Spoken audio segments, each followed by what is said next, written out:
I quit my job, my stable 9 to 5, and I don't regret it. And here's why. Subscribe.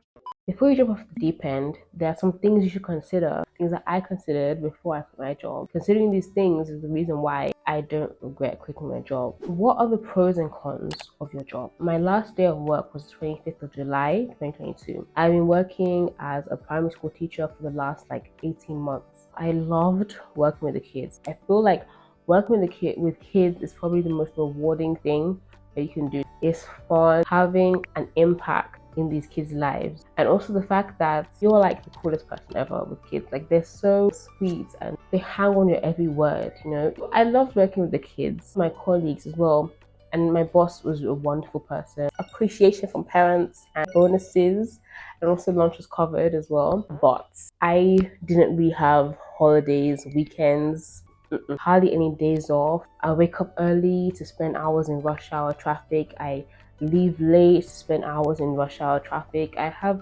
barely any productive hours for myself. I'm spending time writing lesson notes and lesson plans and exam questions and test questions by hand.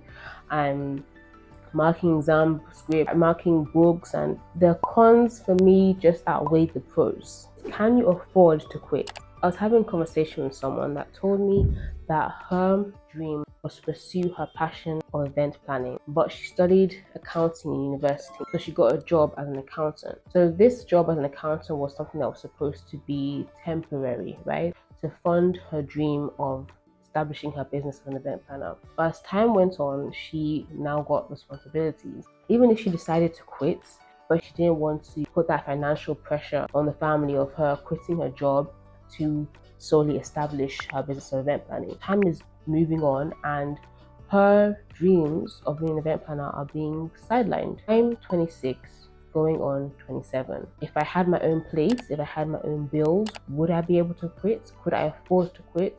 No. If I was married and I had a child, could I afford to quit? Probably not. As an unmarried person living at home with my parents, now is the best time for me to put myself first and put my dreams first and give my dreams and pursue my passions a full chance.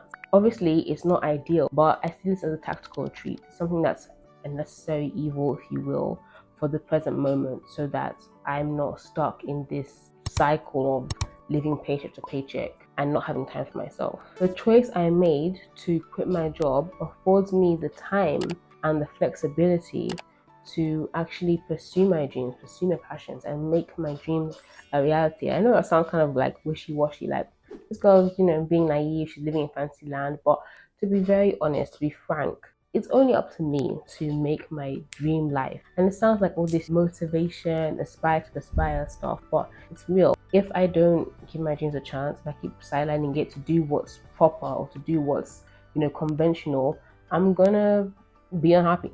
That's just true. I'm gonna be unhappy, and I don't want that. I don't want to keep pushing my aspirations further and further down this timeline. I want to seize the day, carpe diem, start working with things from now. Do you have a plan for what you're going to do next? Personally, even though I could afford to quit, or I can afford to quit, I definitely need to have a backup plan. And your backup plan should be another job lined up or actionable steps to implement. Essentially, I quit my job to be a full-time content creator. Getting paid for content creation is the dream. It's something that I've wanted for a very long time. I genuinely adore editing. I love designing thumbnails. I love mechanics, the workings of my mind to create a piece of content. I love planning content, getting the different angles, different shots. In my previous employment, what I was doing as well was I was staging shoots, right, for product marketing. Okay, so it's something that I genuinely enjoy doing, and I want to get paid to do it. I'm just ready to give it my all now, because I started this channel in 2017. I'm just ready to give content creation my all. But obviously, I know that I still need some money to be coming into my bank account. So on the side, I'm going to continue managing social media accounts, and I'm going to continue freelancing. Hit me up for your graphic designing needs, social media posts, product marketing, shoot. I'm available for all of that. Before you quit your job, do you have anybody else depending on you? Thankfully, I don't have any depending on me. Even though I am the oldest, my parents are understanding and supportive. My siblings too are understanding and supportive. So there's no pressure on me to help out financially or to put any bills or anything like that. I'm grateful for that. Ideally, I would like to be able to help out more. I think everybody wants to be able to get to the point where they can spoil their loved ones, right? Me quitting was like a tactical retreat, a necessary evil for me to pursue my dreams, pursue my passions, because I'm never really going to have the time, the opportunities that I have now to do the things I want to do. Okay, it's only going to get harder and harder to survive. Have you tried to renegotiate your salary? I didn't do this. I didn't even really think about doing it because I have no idea how I would go about doing it.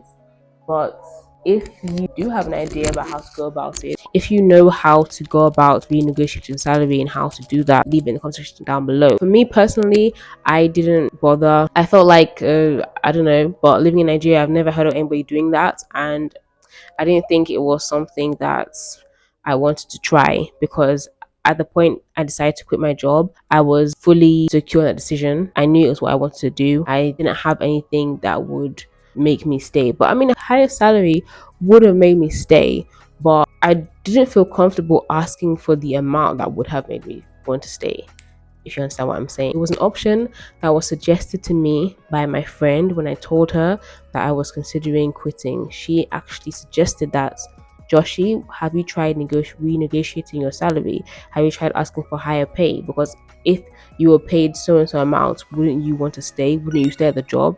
And I was like, I mean, yeah, but even at that, it wouldn't really be enough, because I don't think that a higher pay is compensation enough for me to put my passions on hold, because that was what I was doing, and that's what I have been doing, working at different establishments, not just my previous establishment, but different establishments I've worked at. Essentially, I'm always putting my dreams on hold because I'm somebody that gives my all to where I'm working, and I don't have time for myself afterwards. I'm just done with doing that. I'm tired of doing that. This is me time. This is time for me to work on myself. Get what I'm saying? But that being said, you should consider renegotiating your salary before you just quit your job. When you have thought about all these things, when you have put all these things in prayer, you can come to a decision about whether or not you want to quit your job. It took me like 3 months or 4 months or so to come to my decision of quitting. So it's not something that I just thought,